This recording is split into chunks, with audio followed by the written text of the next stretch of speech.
do what? You get to travel. Your whole life is in a suitcase and you get to make money doing whatever you want, whenever you want it. Like, is that reality or are you pulling my leg? Honestly, it took me 7 years to kind of get exactly where I'm at in this time, space, and reality. And I just decided that that's it. I'm blowing it up. I'm going to end the relationship. I stepped out of my job as a teacher and then set myself up to be able to launch on an adventure until I've landed now here in Colorado, where I'm going to go into monk mode, as I mentioned to you.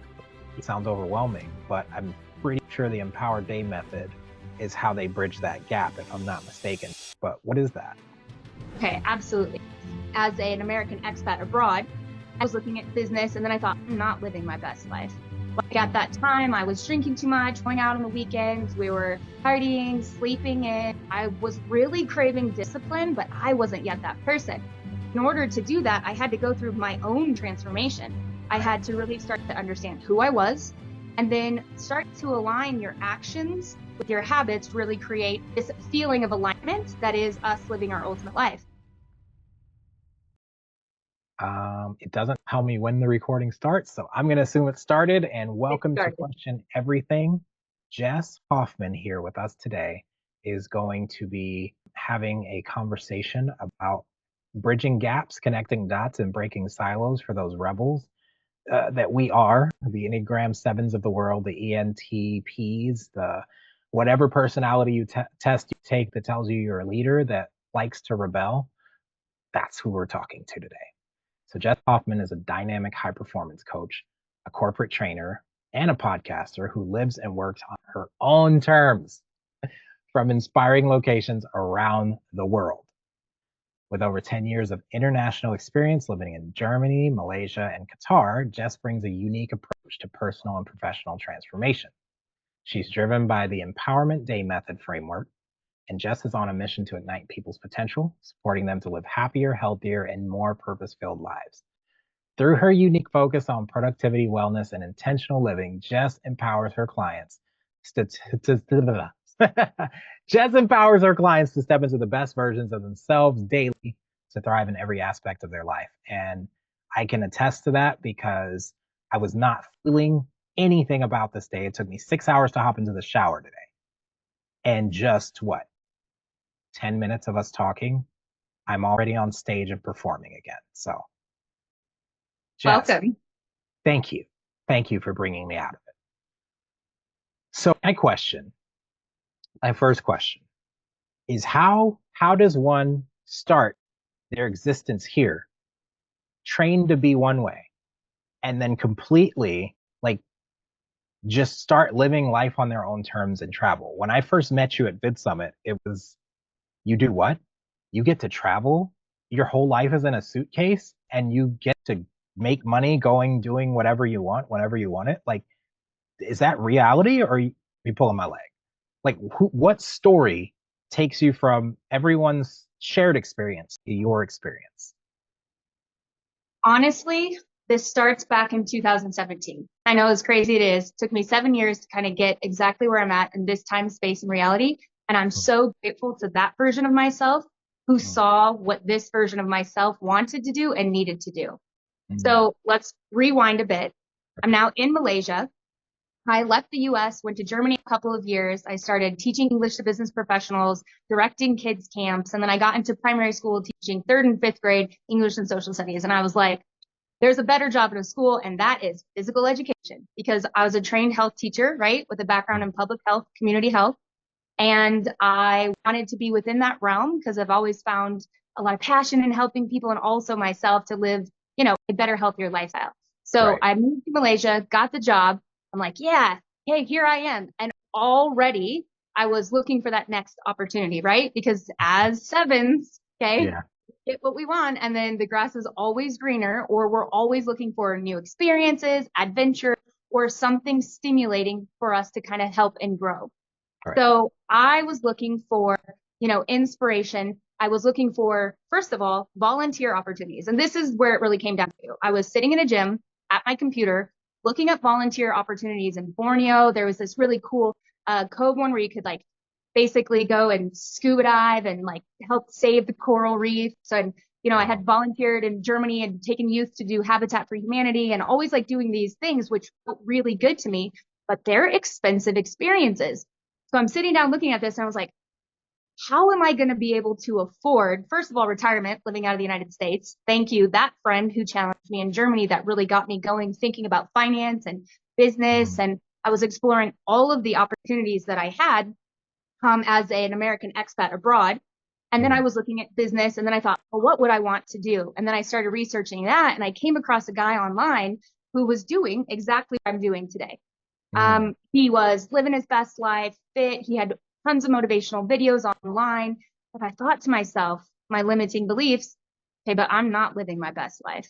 Like at that time, I was drinking too much. We were going out on the weekends. We were, partying, sleeping in. I was really craving discipline, but I had already found myself like in Germany, I cycled 20 kilometers work each day and back because that was the lifestyle.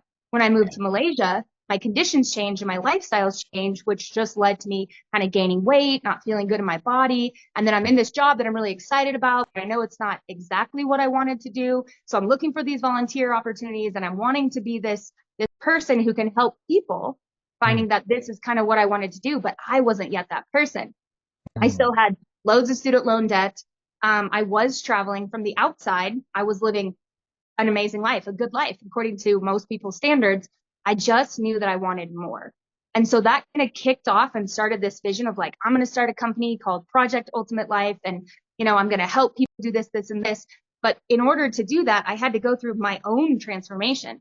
I had to really start to understand who I was, get to know, become a lot more self-aware, and then start to align your actions with your habits, right? Which really create this feeling of alignment that is us living our ultimate life. I wasn't in the relationship at the time that I wanted to be. There was just a lot of things that when you think about, health, how are you showing up for your mental health, your physical health, your spiritual health, your environmental health, like all those things I wasn't as fit in those areas as I would have liked to have been. Right. So I ended up going to Melbourne for a job fair and I got a job to go and teach in Doha at Qatar Academy. And I really kind of I remember the moment I watched The Secret for the 30th time, because I'm pretty sure I watched that movie in every chapter of my life. And I just decided that that's it. I'm blowing it up. I'm going to end the relationship. I'm going to, ask, believe, receive. And so I did it. It was difficult. It was years. Obviously, we had a pandemic involved. It took me listening to Abraham Hicks, like you wouldn't believe, understanding how our thoughts produce our feelings, which produce our emotions, learning how to be able to kind of stop those, even though it's really difficult. Car at the top of the hill, right? If you can stop a thought in its track, then you're going to stop that car's momentum. But if you let it become a feeling, that car's picked up momentum, and then you let it become an emotion, even more momentum, then you're in a state that isn't productive. It's low vibration. We know the vibrational scale. We get stuck here. And so from her, I learned you can just pull yourself up, pull yourself up, pull yourself up to this higher vibrational living. And as a result of that, I started to practice a lot of those techniques. I started to redefine the vision boards that I had already set in 2011 and established. And then I really started focusing on financing, getting my physical fitness in alignment. I did a half Ironman. I tried to stop drinking, which turned out to be way harder than you could ever imagine. So I no longer drink. I, don't do any substances because it interferes with the vibrational force. So we don't want to, too many things like working against us. I was just eliminating things that were no longer serving me and trying to invite things to my life that really started serving me. And then through that, I developed physical fitness, mental fitness, spiritual fitness, financial fitness. And I focused on the things that I could do to be able to build my foundation. I got into cryptocurrency, investing. I always kept learning daily. We would consume hours and hours, or I would consume hours and hours of information. And then I really realized that the way forward was through getting a transformational coaching certificate. And then from that, I really started to understand, okay, so with my background in public health, I understood behavior change. I understand how all of those influence our states and how we come up and show up in the world as humans. But I didn't understand the model of how to actually change start to finish. And then I started reading more and more books. I'll say I put myself through a couple master's degrees in that transitionary time. I stepped out of my job as a teacher and I worked on rebuilding an identity as an entrepreneur. It took a while. The first year I was like, I used to be a teacher, right? But then eventually it was like, no, I'm an entrepreneur. I'm working on these projects. I'm now a high performance coach. I'm working with people. I'm doing this. I've got the podcast going. And then my last year in Doha, I set up a room, or basically I had gotten an awesome roommate. You know, he's an athlete, a performance, and we had what you call the incubator, where dreams go to grow, right? And so Mm. in that, I was able to really start taking a lot of the practices from Atomic Habits, from a lot of the other books, and really starting to really understand habit formation and Mm. create environments that I could focus on building the Empowered Day method, the programs, the company, and then set myself up to be able to launch on an adventure, which is where we met, where I was then traveling from, I mean, Yeah. until I've landed now here in Colorado, where I'm going to go into monk mode, as I mentioned to you. Yeah. Long story, very short. No, it's really cool. So I love the monk mode and what you mentioned. It's like, you can't always be on go. You can't always be on 10. Sometimes you have to retreat and refill yourself. So you can't pour from an empty cup. And you talked about this empowered day method. Mm-hmm. Is that it? What is that? So all of that leading to this, I'm sure that someone's listening and they're like, wow, that sounds like a lot. That sounds overwhelming, but I'm pretty sure the Empowered Day method is how they bridge that gap, if I'm not mistaken, just from listening to the title. But what is that? And what's monk mode? And if you can, describe what the seven is, because I think we not everyone's on our level with that, with the Enneagram stuff. So if you could talk to us about those three things. Okay, absolutely. So basically, Enneagrams are a personality typing system. There's 9 different personalities. You have 1, the reformer, 2, the helper, 3, the achiever, 4, the individualist, 5, the investigator, 6, the loyalist, 7, the enthusiast, 8, the challenger, and 9, the peacemaker. Mm. Well, each of these personalities shares wings with the others and arms and legs with others. So the Mm. general idea is that, we all have this best version of ourselves. We hear about it often, right? But what that Mm-hmm. means is that is just basically combining spirituality and personality together to be able to show that when you are the healthiest version of yourself, you show up this way. As sevens, we're filled with gratitude and joy and excitement and enthusiasm. And as we go down the chart, as we become more stressed, as we start to worry, as we introduce anxiety, we start to become scattered, somewhat selfish, Mm. get into maybe overindulgence, if that's what substances or experiences even, right? Yeah. And so for sevens to be able to grow into the best version, when they are at their best self, they shift to a 5, which is they're able to focus and become really high achieving individuals and bring Mm. greatness to their teams. But as they shift down to 1s, they become more critical. They become a little bit victim-y in a way with the internal thoughts that come up, feeling like the world's working against them. And then they obviously down the scale goes into more mental health issues like histrionics and bipolar and like these types of things. So focusing and understanding one's Enneagram type, I think is probably one of the most, there's so many resources online now. Like I wouldn't recommend taking a test and saying that's what I am, but taking a test maybe, or just guiding, yourself and going through the process. And as you start to become more and more self-aware of your thoughts, of your actions, of your behaviors, Yeah. what this does is allow you to look at yourself a lot more compassionate. People talk about self-love. I was just talking to a client today, literally about this. What is self-love? She was like, I need to love myself more. I said, well, let's break that down into like, what is that exactly? Mm. Self-love is just self-acceptance, self-awareness, self-compassion, self-respect, like these different types of things that like sometimes our internal voices or our internal thoughts are telling us that we're not good enough. Nobody loves us. People only, whatever it is that fills that thinking in that space. But really, that's kind of just our personality expressing itself. And so when we can step back and become aware of our actions and aware of our, choices and our impulsivities, sevens can be quite impulsive, right? It's Right. both the best thing, right? Spontaneity.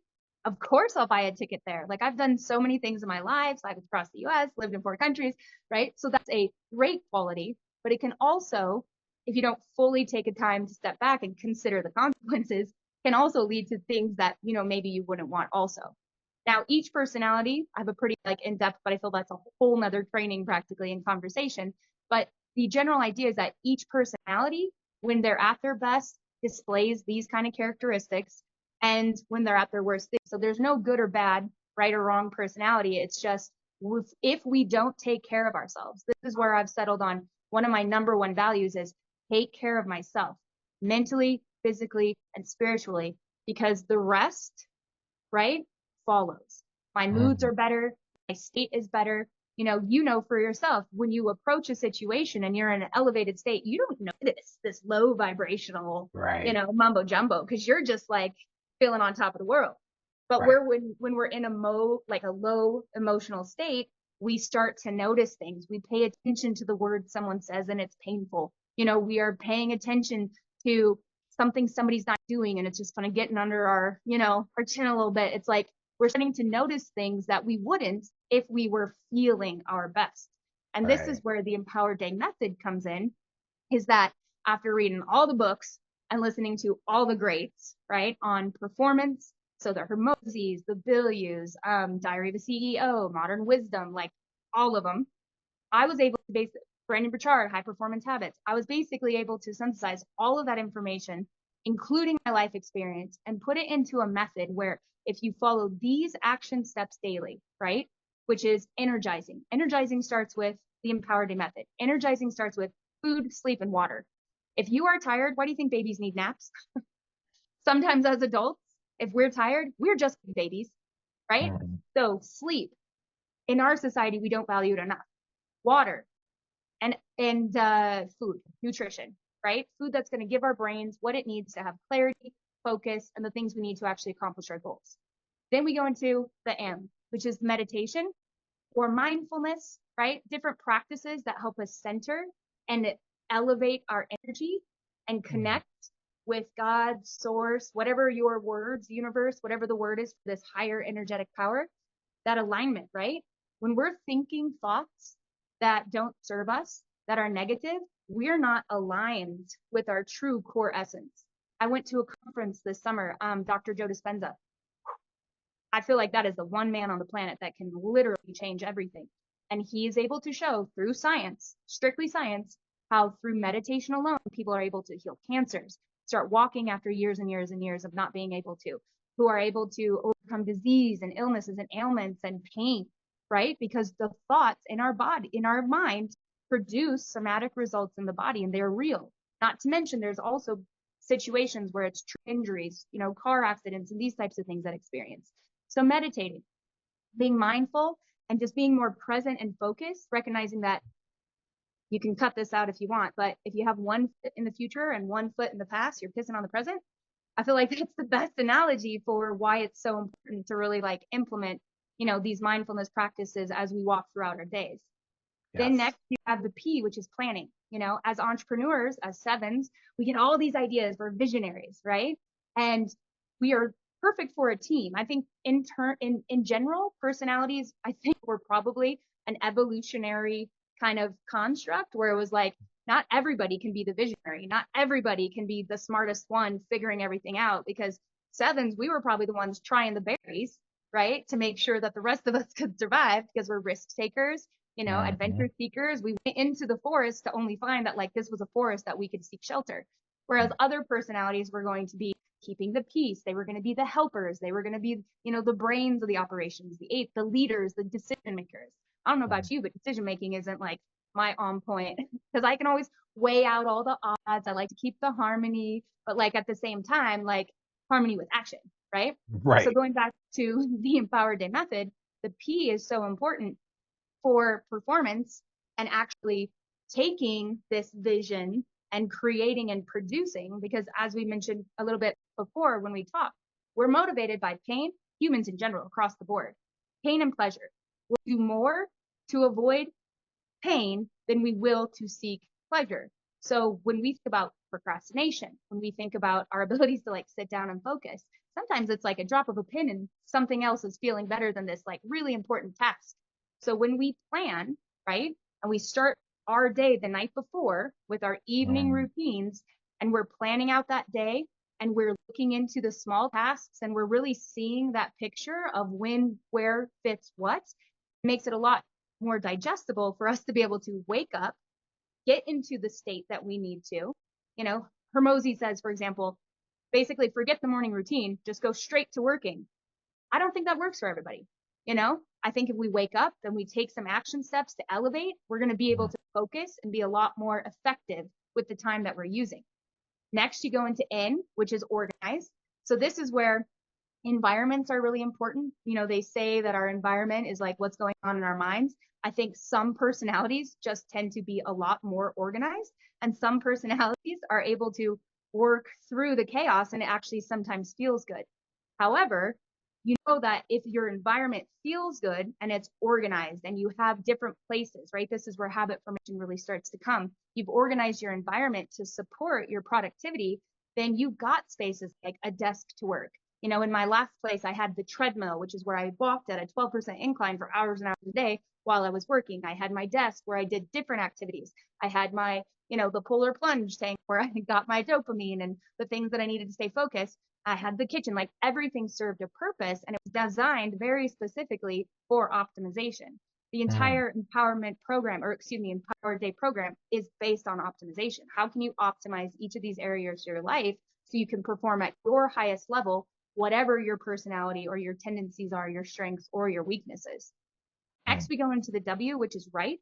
So this is where we bring in some of the greats, like Brian Tracy, who says, if you write out your top 10 goals every day, right, you're going to make 10x what you would in a matter of months.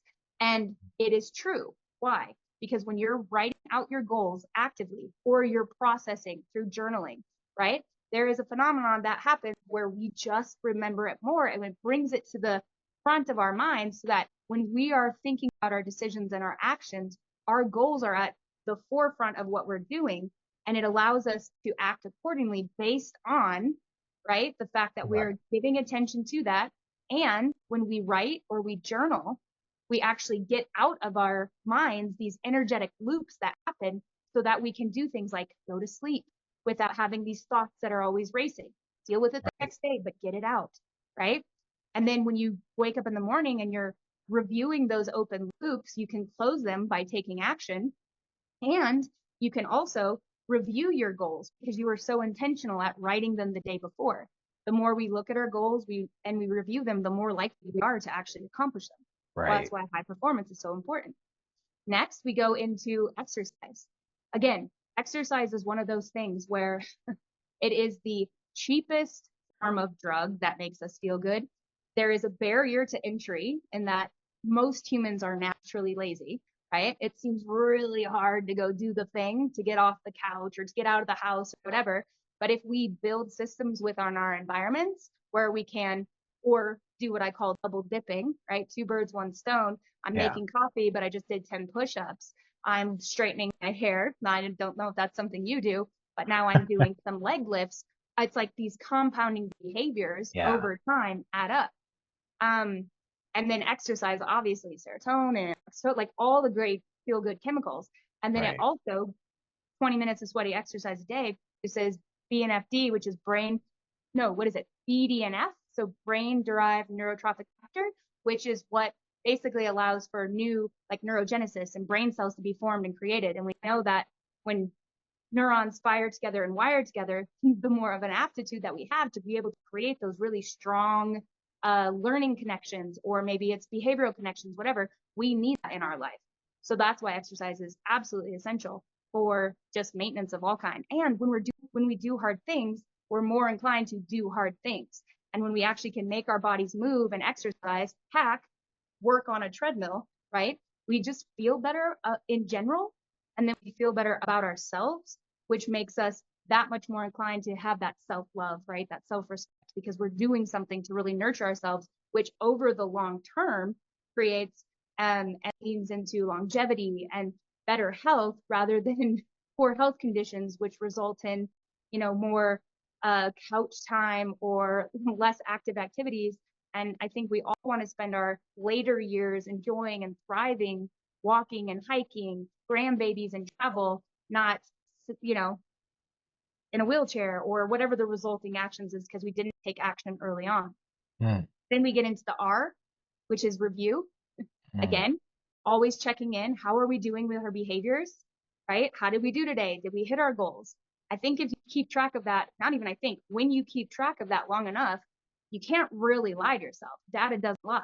So when you can see that your results are one thing, but you're wanting another, that allows you to just course correct that much quicker to be able to align yourself again with your goals and the action steps you need to accomplish those goals. Then we go into E, which is educate. So we know that the most successful people on the planet are constantly learning, right? Because if we're learning, getting better in our fields, maybe we're studying to be able to do the life and have the life we really want to have by taking action steps now to set our future selves up for whatever it is that we're desiring, right? And then the last and the most difficult of them all is discipline. So doing the hard things when we don't want to do them and staying consistent over time. I know we all struggle with this, right? And so the more that we're able to stay disciplined and we do those things, so we incorporate different hacks that, push ourselves to be able to challenge ourselves and allows us to actually be able to stay consistent longer term, doing the things that we know we need to be doing so that we can actually get the results that we desire.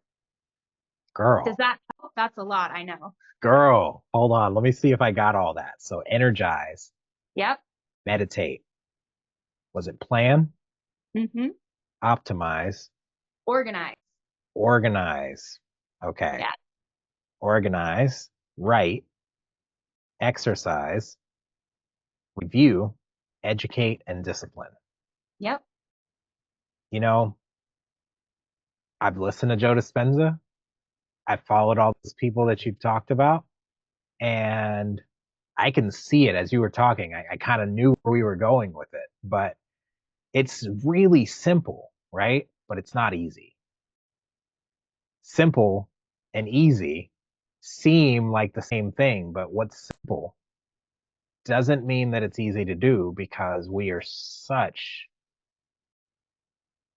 creatures of homeostasis. Like we seek more of what we already have or what makes us feel good. And we seldom want to do something different than what we're used to. And every one of these requires us to get out of our comfort zone and do something different. So it's really cool that you've come up with this method. I have a similar one in my upcoming book, From Waiter to Greater. It's the Greater framework. And I won't go into it here because this isn't about me today. This is about you. But I'm kind of following that framework as I'm asking you these questions because, like, what was your story? Well, I guess I'm going to have to go into it because I'm not just going to leave it there and nobody know what it is. So the grounded in your unique story, the reframing limiting beliefs, the greater is the framework for me. Embracing continuous learning, action-oriented goals, not just looking for outcomes, but like, what are the inputs? Where do I have to discipline myself to take action no matter the outcome? And then the T is transitioning with purpose. Like, why am I doing what I'm doing? Because if there's no why behind it, it's not going to move me. And so if I want to be great, I can stop there. But if I want to be greater, I have to empower myself and others around me, empower my network. Like, your network is your net worth. You can literally change your entire lifestyle by shifting the people you hang out with. And I've proven this to myself time and time again. And then the last one is resilience in the face of setbacks. Because the first thing that's going to come up when you try to do my method, when you try to do your method, like the first thing that's going to come up is resistance. The first thing that's going to come up is disruption. So, and it's because we live in this 95% of subconscious where we don't even realize we're doing what we're doing on autopilot on repeat. And when we try to move to that 5% conscious level that's there for our survival, right? Like, everything feels overwhelming when you're trying to learn something new because we're meant to automate. Like, we try to automate so we don't have to use conscious resources just in case a lion, tiger, bear, saber-toothed tiger, whatever, tries to eat us. And that's just not the world we live in anymore. So a lot of the things that we think are harming us or think are getting in our way are actually there for our survival, but we have to We have to kind of hack our biology if we want to break out and do something different or be something different, right? Um, so thank you for sharing that. Now, where does monk mode fit into all of this? Well, monk mode fits into this in that balance, right? There is too much of a good thing. So Yes. when I left Doha 4.5 months ago to do this nomadic adventure, right? I went to Portugal, Iowa, Colorado, Oregon, Dallas, Vegas, Cleveland, Boston, Florida, Colorado, Portugal, Doha, back in Colorado. When I was in Portugal the last time, I was at a festival, Nomad World Fest, and one of the speakers talked about monk mode, how, as travelers, we get into, these different things, lifestyles, there's distraction, all the things. And every time, when we're starting to feel a certain way, we want to produce, this becomes the sort of the time of no, right? A no time, a focus time, a Mm. creating, a producing time. It doesn't need to be that all the time. But basically, when you go into monk mode, it is a time or a season of no. It is focus. It is, really implementing the Empowered Day method in such a way that you're looking at your action steps daily. Are they aligned? What are my goals for this period? And then focusing on producing that specifically. So that way, when you do go out into the world, right, then you have something to give. But when you're Yeah. always out and you're always stimulated, there is that internal voice that recognizes or starts to recognize. I think you mentioned it as well. We can take in all this knowledge and it stimulates all these ideas. But if we don't create the space to do that, if we're always meeting new people or traveling or, taking Maslow's hierarchy of needs into consideration, your basic physiological needs, food, water, shelter, when you're traveling here and about and you're trying to figure out where you're going to be the next week, that just compounds what we already know being difficult to stay disciplined and focused with this whole other crutch or this whole other element of distraction and excitement that then makes us start to almost feel bad until we are actually able to implement and become purpose driven again with what we're creating and the outputs, right? The Mm. inputs create the outputs. And so this is the idea behind the monk period, is like you can go and it can be exciting and a lot of your habits will carry with you, right? So if you have good solid habits of when you work out or what your routines are, you can carry them with you on the road. And eventually you want to get back to stability so that there is focus. Mm. This is beautiful. So I never know what to expect when I get on my podcast, and I love not preparing. Like I love the spontaneity of just having a conversation. I noticed the difference too. Like there's been a couple podcasts where I've tried to stick to a script, and I knew in my heart of hearts that this is probably not the question. They probably answered this question before. Let me just have a conversation and let it flow. And then there's part of me, because I wasn't balanced. Now hindsight, right, makes everything make sense. I wasn't balanced, and so I was just trying to do. But it was time to process and time to start saying no to some things and time to really synthesize all the things I'd learned and create something new, right? Because if you listen to all these other people you had mentioned, they're just restating principles and ideas and prin- laws, principles, core core beliefs, and what is the word I'm looking for? Frameworks, Thank you. They're taking frameworks techniques, and the strategies. principles and the strategies that other people have used, and they're just spinning it from their experience in life. So now, just like you did, right? The Empowered Day method came from all these other people's things, and you synthesize it into something new. And it works because it's based on principles, right? And if we never take the time to synthesize all these things we've learned and reflect, like you mentioned it, or review, you're supposed to review, I would have said reflect. Same, But same thing. same, it's the same thing. We never take that time to reflect on the things we're learning and not just regurgitate what they said, right? But say what we thought of as a response to what they've said or what it made us think of and how that relates to our life, then yeah, we're going to get burned out. We're going to lose the gratitude and the excitement that we have naturally, and we're going to sink down to those lower levels those lower vibrations where at, at some point, if I'm not taking care of myself and all the things you've mentioned, it's like, dang, she's mentioning all these things and these are things I want and know I need to do. But for some reason, I've gotten trapped in this habit of doing the same thing the same way, expecting a different result, knowing that that's not how I operate, right? I think as sevens, or I'll speak for myself, I don't know about you, I'm easily influenced by the energies around me. And Oh, so totally. I get into a workspace where people are making excuses or they have, reasons why they can't get something done. And I'm like, oh, we do that here? Okay, cool. I can make excuses. I don't have to work as hard. And I'm like, no, no, no, no. That's not how we operate. I'm not going to feel good about myself if I keep doing this. And that's usually what Mhm. happens is I get in an environment where certain things are okay. And then I start to relax. That's just not how I operate. And so I start sinking down to lower vibrations. Now I'm not blaming, right? I'm perfectly capable of taking responsibility for myself. But for you, the question I have for you is how do you protect your energy and stay on point with the things that, energize you and make you the best version of yourself when there's so much influence in the world to not do that? Because there's more people that don't push beyond their comfort zone or don't lean into who they are and what they're made for than there are people that do. Well, I think it's simple. Exactly what you just said is quite literally why it's so important that we choose our environments, we choose the people we hang out with, and we choose what we consume. Mm, So I have identified that I'm easily influenced. Man, if someone has like this brilliant idea, I'm the first to get excited about it and get on board with it 100%. I can really relate to you when you're talking about when people's standards are lower. It's like mm, you almost meet them where they are.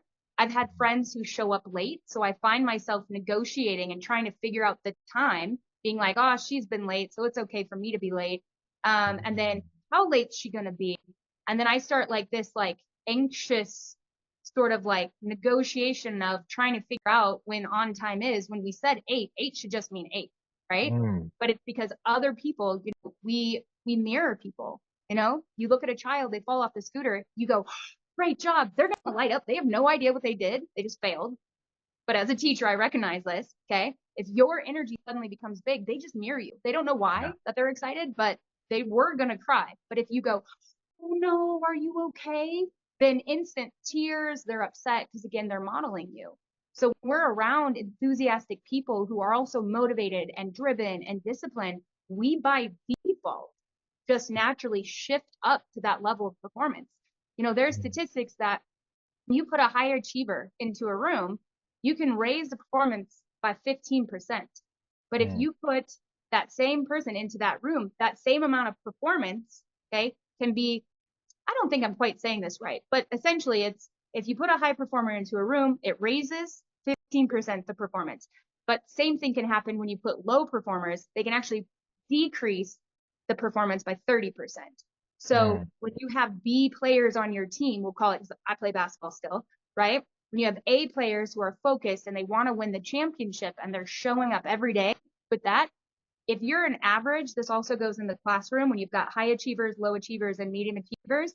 You have a lot more higher achievers. The medium, middle ground players are going to yeah. shift up and they're going to step up their game. Okay, Yeah. these guys, they might go up to like a medium, right? But if you have more lower achieving or average achieving, it will also pull down the performance of the higher achieving students also. This game is in life. It always Yeah. is. So the key to this and how I have come to, because I went away from this summer and I noticed my mindset started to shift. I started to, you know, feel that I wasn't focusing on what I needed to and my priorities were out of whack. And I had to go back to what I know to be true. We are just like we are what we eat, we are also what we consume. So that's when I put the greats back into my ear and I have their voices always going. I'm up, I'm working out, I'm listening to the voices. I'm Mm, washing the dishes, I'm cleaning. I've got these, videos. Dan Martell, he's another one. I love his stuff. I also think he might be an Enneagram stuff. I'm not sure, of course. For sure, Hermosi, who's like a 3, so the achiever, so the motivations are different. yeah. Obviously, I don't actually know that to be true, by the way. But listening to these people, and having them talk about their lifestyles, their habits, their routines that are keeping them focused and achieving and accomplishing their goals, it motivates me to then say, okay, well, they're doing the thing, they're putting in the hours, they're putting in the effort, and I want to be like them. Now I know what to do. But if I'm around people who, because I meet people all the time, who are happy with a really lax lifestyle, they just want to work and they're saying these things, my brain goes to like, yeah, I could see that. I could see how we only live once, so we might as well enjoy it. Whereas really, Tony Robbins says we underestimate what we can do. No, excuse me, what is it? We overestimate what we can do in a year, but we underestimate what we can do in a decade.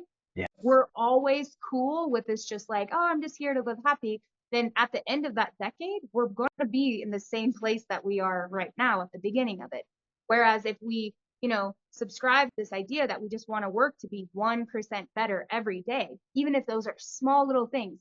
If your thing is you hit snooze every day and you don't one of the days, and then the next day you don't hit snooze, and then the next day, now you've got momentum, right? And if you can keep that going for 3 and 4 days, I think it's Robin Sharma who breaks it down to like College of London, University College London, I forget exactly the name of the university, says that it takes 67 days on average to be able to change a behavior or to adopt a new habit, right? Mm-hmm.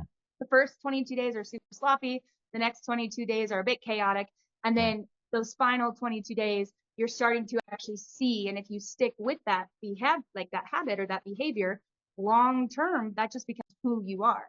Yeah. I think a lot of times we take on, or at least I'm guilty of this, that I'm like, this is who I want to be and where I want to be. And then we do it for 3 days. And then it's like, that's too hard. Okay. Right. That's why it is beneficial. And I actually have a planner that I put together. It took me a very long time, and edit upon edit upon edit upon edit. And it's still in the editing mode, I'm sure, where it takes the monthly. First, it talks about goals, and then it talks about habits, and then it allows people to really start to choose those and be intentional, looking at the holistic life as well as what an empowered day would look like, to be able to align those with the goals for achievement. And then there's a 3-month plan, and then a weekly plan, and then each day integrates exactly what you had mentioned. The why, what's the reward for accomplishing it?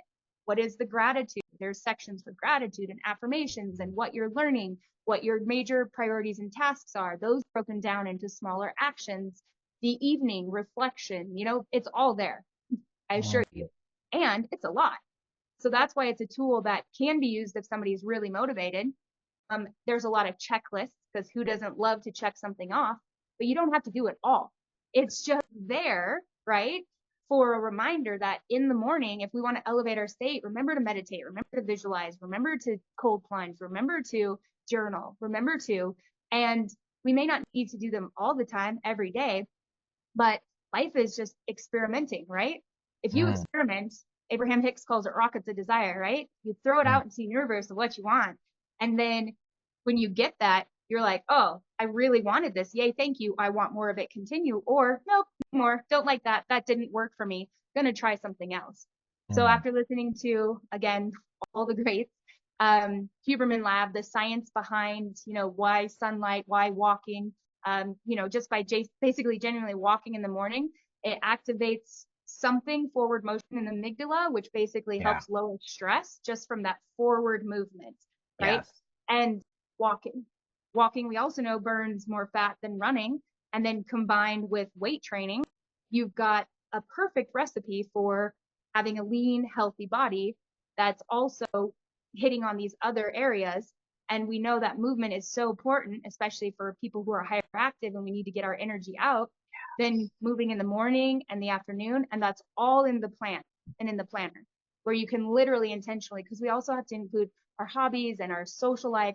There's all places for that to be very intentionally constructed.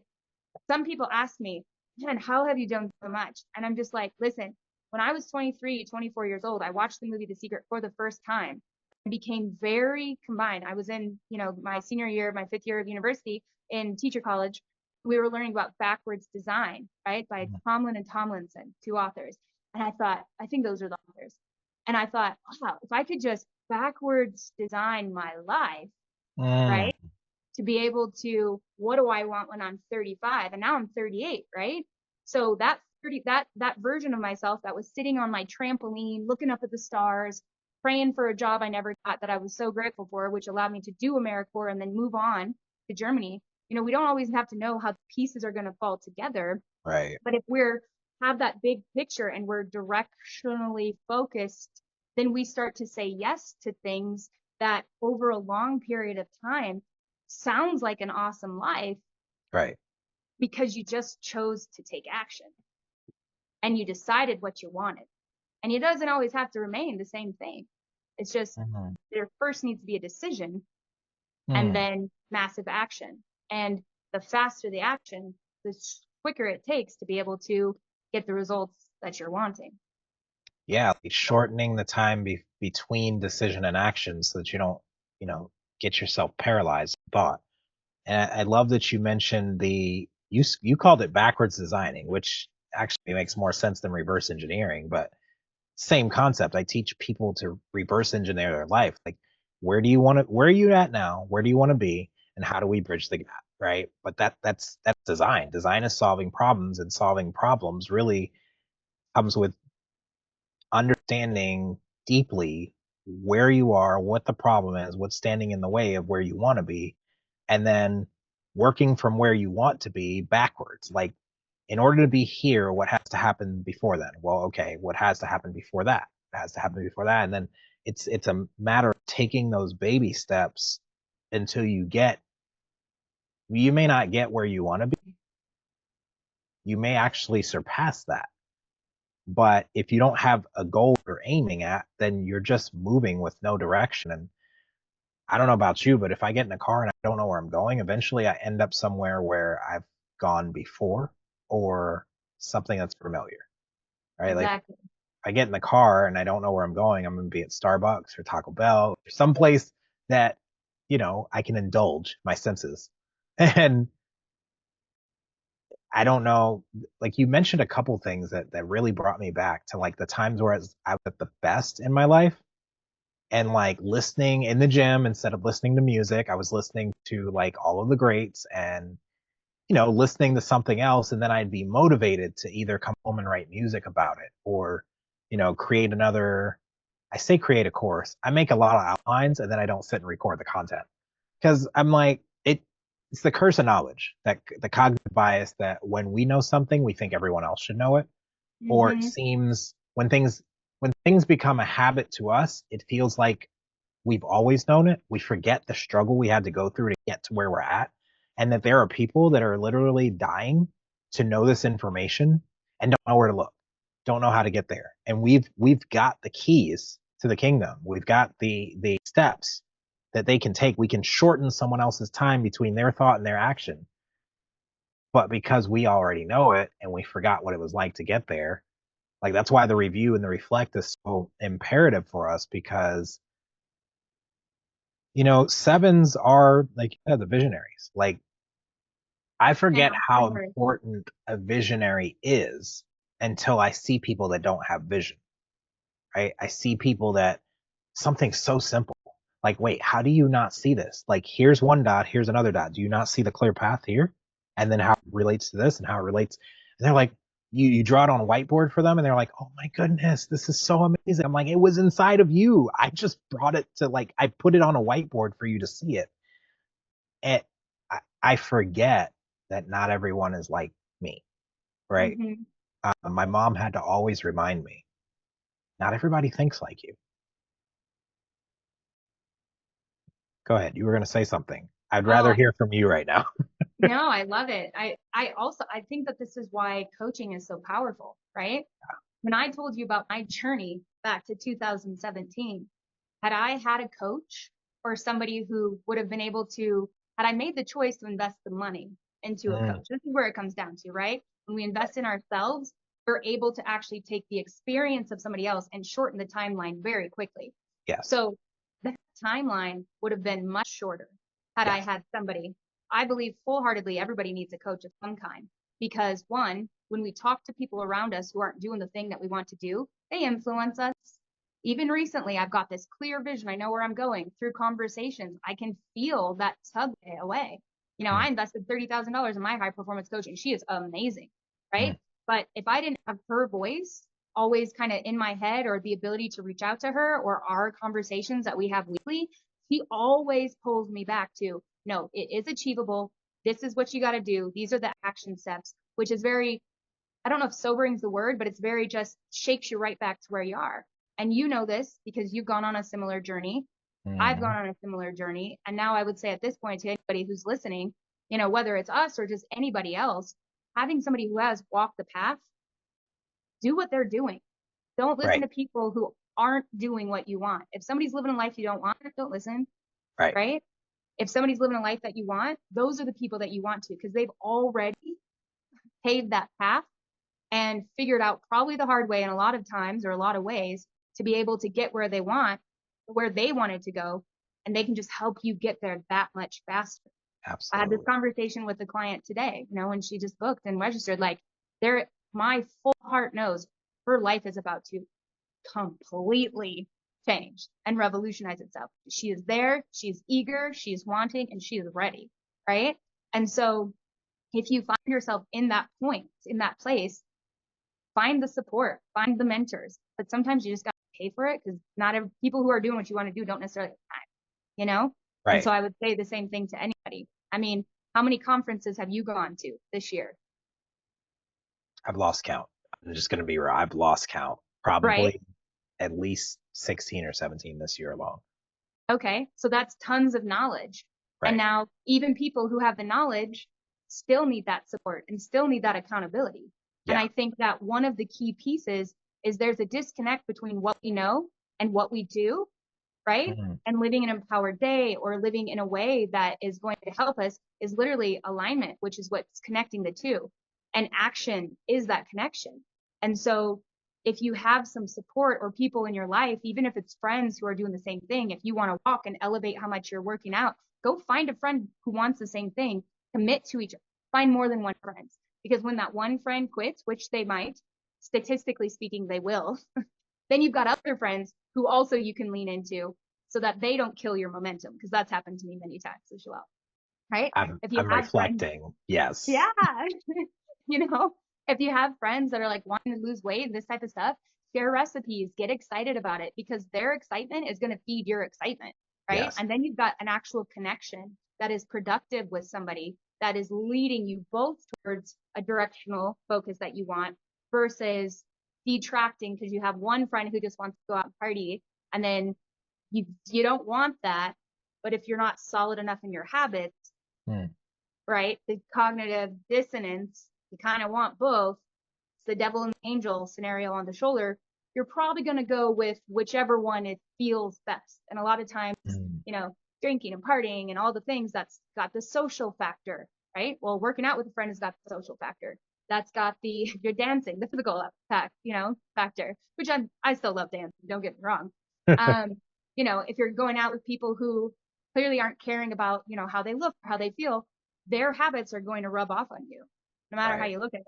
So if you're so if there's a person at the beginning of their, their transformational journey, start to really just break my advice to them would be start to break down all these different facets of your life, from your mental health, your physical health, your spiritual health, your environmental health, your, and go down the list, your career, your finances, and start to think about who in your life supports that and who in your life are doing those things, and have a conversation with them, figure out what they're doing, see if you can not necessarily attach, because I think that creates a codependency that isn't empowering if that person's removed, but you can model those behaviors, right? If they go to the gym, what do they do to get there? Like if they, and I think that when you compound enough inspirational people around you, that overused, you are the average of the 5 people you hang out with the most. It's really true. I read and watched some of your videos prior to this, and I was like, we're meant to be friends. I don't think I messaged you that, but I was 100% told.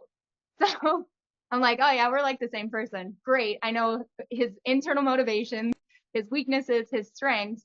And as a result of that, like, I also know that you're probably very driven and ambitious and all these other things. And I was like, I want to be friends, right?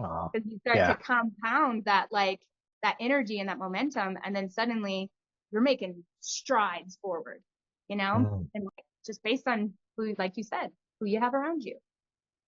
Man, that's so good. And I forget, right, that I'm putting content out there because, we focus on the vanity metrics, like the likes and the comments and the shares and the things that there's a lot of silent watchers. Like my wife is a silent watcher who will watch someone's stuff, buy their stuff, but never like, comment, subscribe, share, like none of that.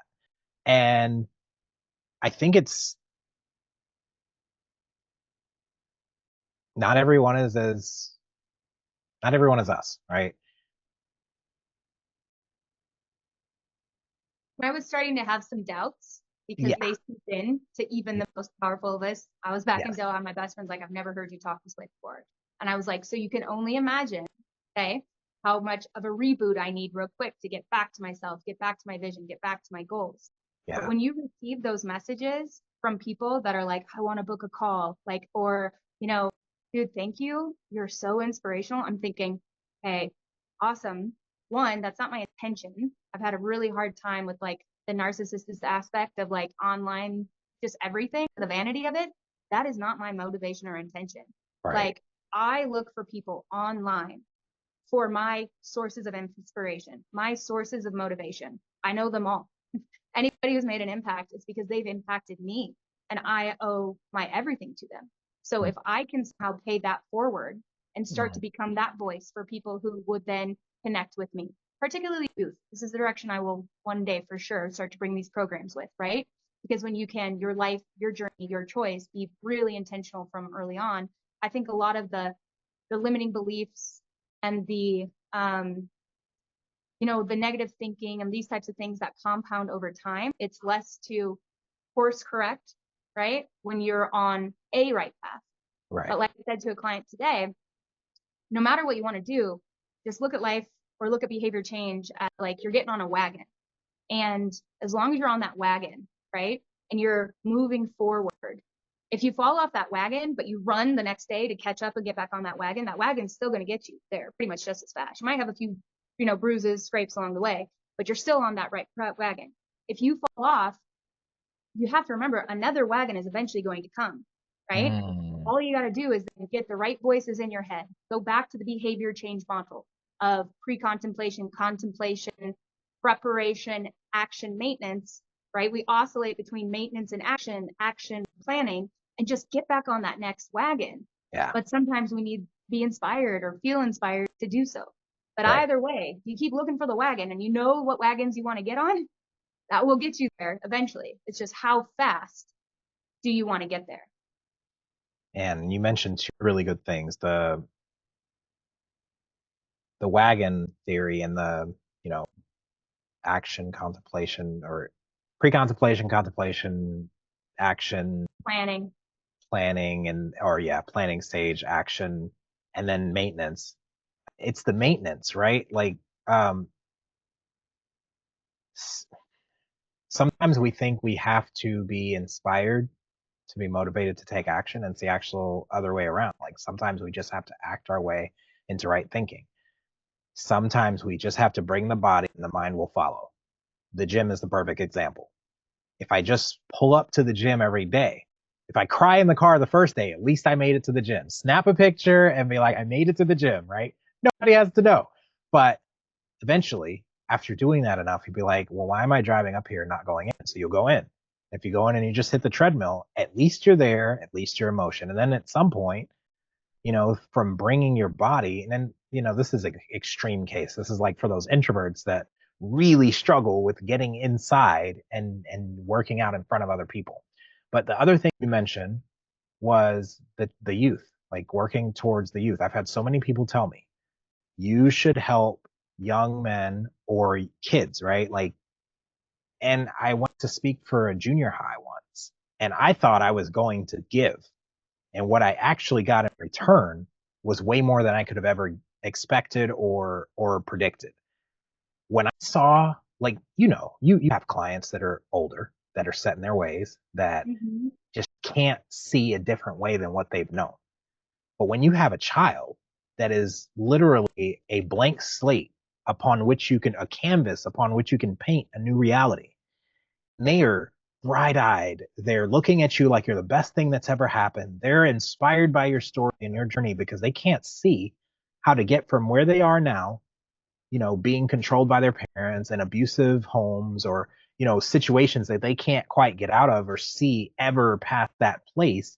And they're seeing someone that once was a kid that tells you their story about when they were a kid, what they did and where they're at now. And they're curious. They have their notepads out, they're taking notes, they're asking genuine questions. They have hope. They still have hope. Like, I think life beats us up so bad sometimes that we lose all hope or the possibility of anything ever being different. And so working with them while they're still impressionable and getting them on that right path early, before life can smack them in the face and knock them down, right? Or before they get set in bad habits, that's so much more fruitful, right? Because these people that, are coming up behind us are eventually going to be in charge of the world when we are disabled, right? And if we're still trying to change the people that are already or where we're at further, it's not going to make that much of a difference. Mm-hmm. But if we change the future generation, goodness, what a world we would live in if everyone was aware like we're aware, right? Mm-hmm. Well, you said two things that was pretty profound there. One, I was in a conversation recently with somebody, and they said to me, "Oh, I don't want to go hang out with those people, or I don't want to go to those people.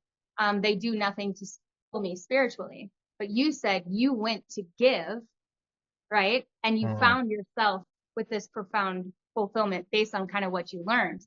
mm, I loved that. I think sometimes when we go into environments and we want to genuinely help yeah, people and we go in with a giving attitude without meaning to, we get a lot from it. And I yeah. think the giving attitude and the connection and all the other things, somebody recently said connection is the cure to addiction, because this is kind of what we need. Oh yeah, man. Like, it was the best thing. And I went, wow, it is genuinely, connection is the cure to addiction, because we're seeking, right, things that are going to make us feel a certain way. Mm, But as humans, we're so programmed to be communal creatures. We wouldn't have survived without, this tribe essentially to be right. able to advance us. That, you know, when we're so isolated from one another, especially in Western cultures, like I've lived in, all over the world, so I've seen kind of the gamut of what that looks like. But when we're really pulled away and we're not building community around this, general concept of bettering ourselves, and we're looking for that low hanging dopamine, whether it's, chocolate, sex, alcohol, marijuana, drugs of any kind, porn, like it's all there. It's all feel good pleasure things. But the doing the hard thing, right? The cold plunges that produces even more. So when we lean into the pain, when we've got procrastination, when we have these different things that are going on, and we choose to fix the pain with something, that habit is teaching us not to try, to give up, Mm, do not, follow our dreams and continue to move forward when things get hard. As adults, I think it's really easy for us to recognize our behavior patterns and to kind of see, like, in society, I'm sorry, I grew up, alcohol was all around. It's like kind of cool to be sober now, but like back in the day, this was just the thing. And now I think the mindset is shifting a little bit, but you see these things modeled and you think that that is the way forward. When we shift back, and when we are having coaches or we're listening to this type of knowledge, I remember being in high school and my teachers or counselors coming in and telling me these different things. And I was like, well, yeah, of course. Obviously, that's how it is, because you're telling me this for the first time. So I'm just accepting it because I like you, I trust you, you've given me this information. Of course, that's the way to do it. But I think as we experience life more and more, and we've tripped and we've fallen and we've messed up and we've done stupid things or said stupid things and all the thing, it really starts to compound over time. So yes, I agree. It is so important to work with the youth. I will start a nonprofit one day called Project Ultimate Life Youth, and I will take those kids all around the world, from India and Germany and the United States and Mexico, and we will climb mountains together and we will go through these methods and we will talk about them and we will use real life examples, and they will bond and create a community of people who are doing hard things, right? Because mm, then this becomes the norm. which then makes all the other little things that we need that much easier. That will happen. However, when you're working with youth, they become their conditioning in the modeling. As hard as it, is to see. When I grew up, people around me, one day I'm 30 years old being like, oh, I'm really doing the thing that like all the people were doing. I don't want to do that anymore. And it's through messing up that we can then have that reflection and make those decisions. But because behavior change is hard, most people don't want to do it. But the true change that can happen, that if you're a parent listening to this, your behaviors are conditioning your children, no matter the age, 0 to 7, 0 to 7. Okay. What they see, how you react, how you're responding, your relationship with the people around you, your choices, your food choices, all of that is being established. So by the time a child's in like 2nd grade, as a teacher, I really got to see when personality starts together, the world view. Yes, of course it'll change. Okay.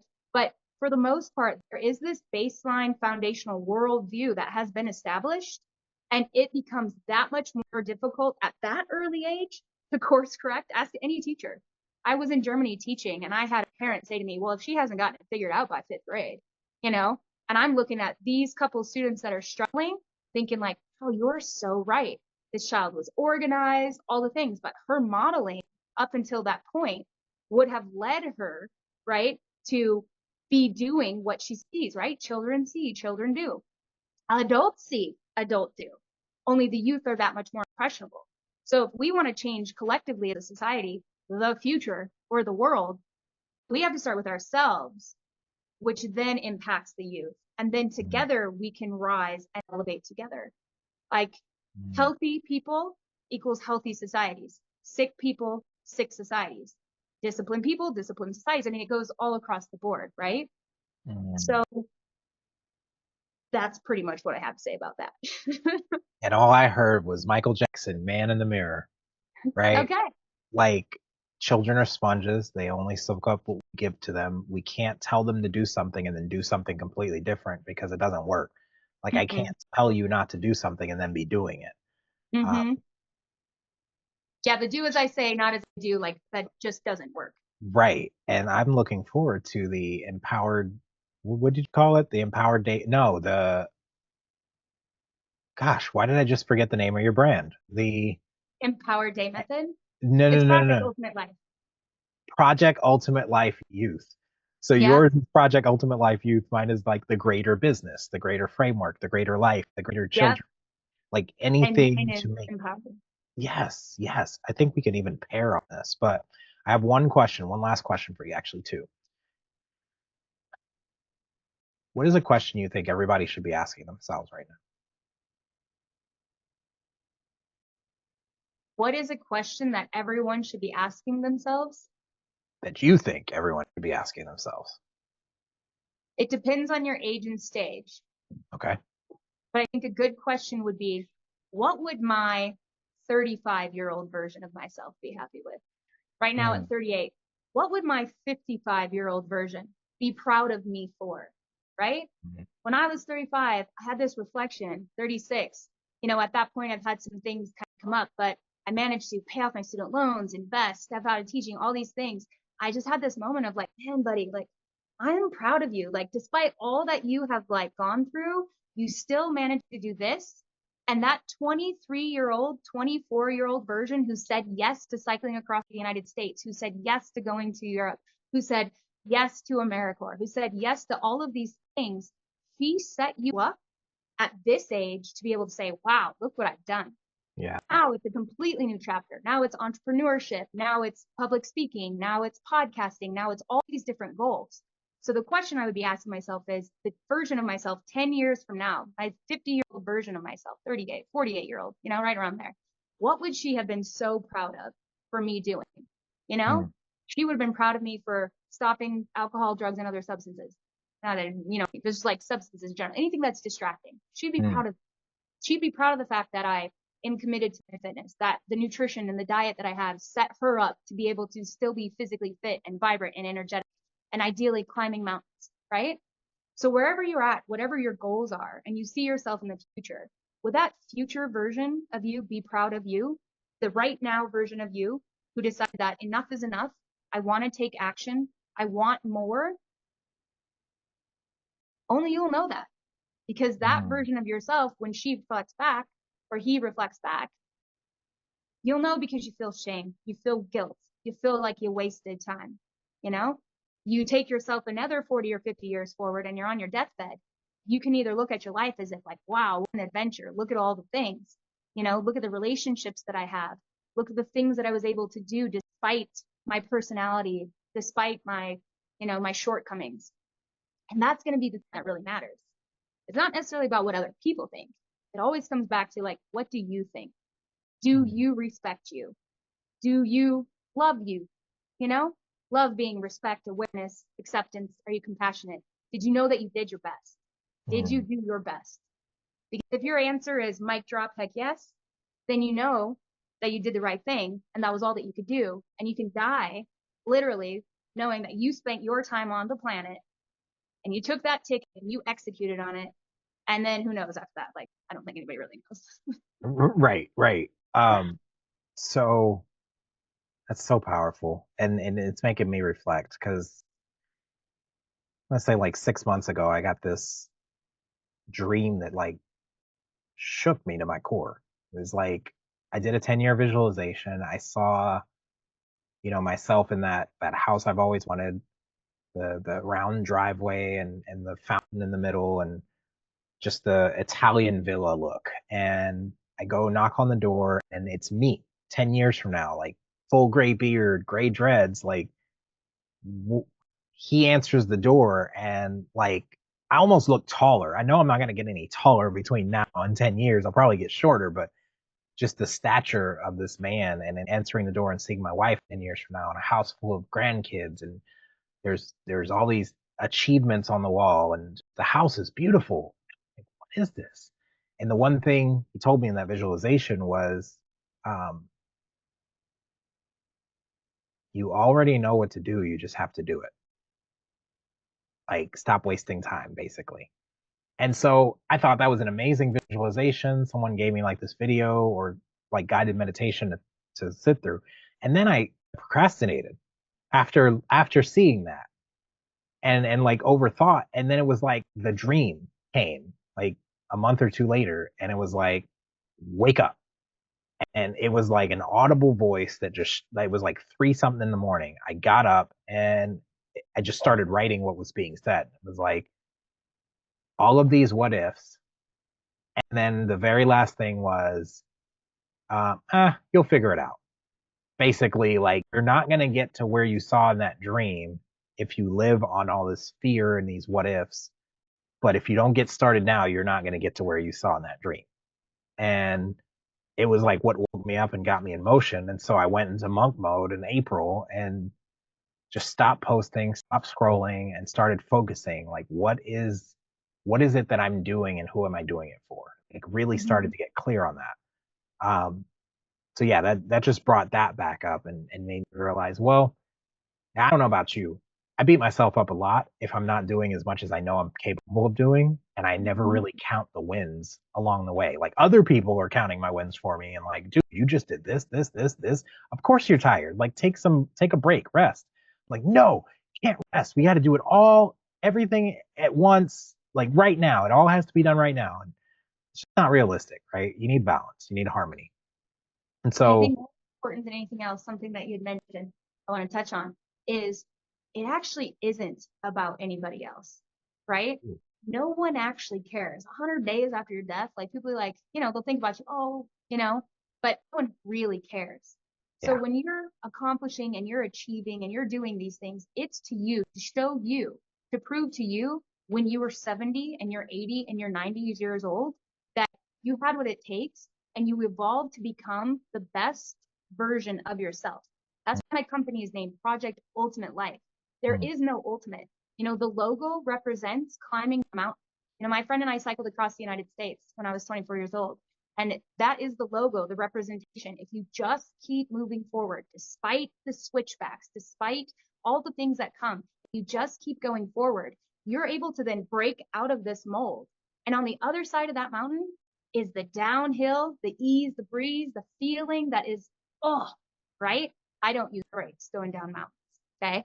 Fast as I can, completely evolved. But at the bottom of that mountain, there's another mountain Yeah. and another hill to climb. Yeah. And so it's important that as we go and we appreciate and we spend some time, traveling or skiing or doing whatever it is, and then we get back to it, we do it again.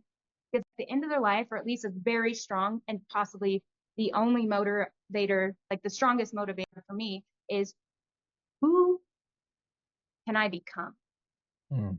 I want to accomplish my financial goals, accomplish my goals with my company, accomplish these things because it's through that process that I have learned and I have developed the skills and I've pushed myself, and I've overcame and I developed the resilience and the grit to be the person that at the end of my life I can be proud of. It's not about other people. People don't really care, you know? Right.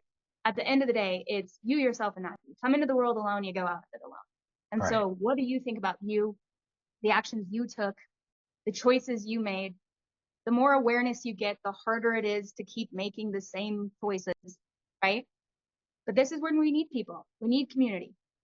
You and I, we could be accountability buddies, help completely direct the tone of accomplishment and the things we want to accomplish. Because that's what people Absolutely. really need. Yeah, absolutely. I heard accountability buddies. Sorry about that. No, that's good. So you are just as amazing as I remember. And I'm so glad we finally got to do this because we were supposed to do this the second day of Vid Summit. We were supposed to meet at that restaurant and get on your podcast. And I just could not stop peopling. So Okay, because in a couple months from now, I'm interviewing you I can't wait. and getting your story. That's going to be so much fun. So, speaking of which, where can they find you?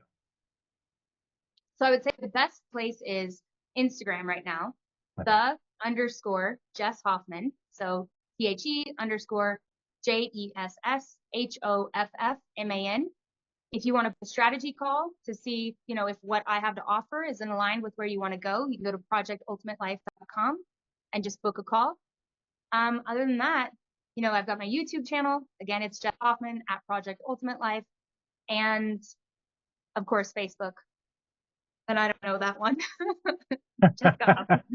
Just find Jess Hoffman and look for that smile. Right. Well, thank you so much. Thank you. Yeah, no, this has been amazing. I think there's so many gems and so much to unpack for people in here. And so I hope when they watch this, they continue to question everything and figure out where it is they want to be, where it is they are now, and how they can bridge that gap, connect those dots, and break those silos that are keeping that connection from happening with the people that can change their lives. So thank you for elevating the consciousness and coming on today. And we will see y'all next time. I'm going to end the recording here. And then we'll talk for a second and go on about our days.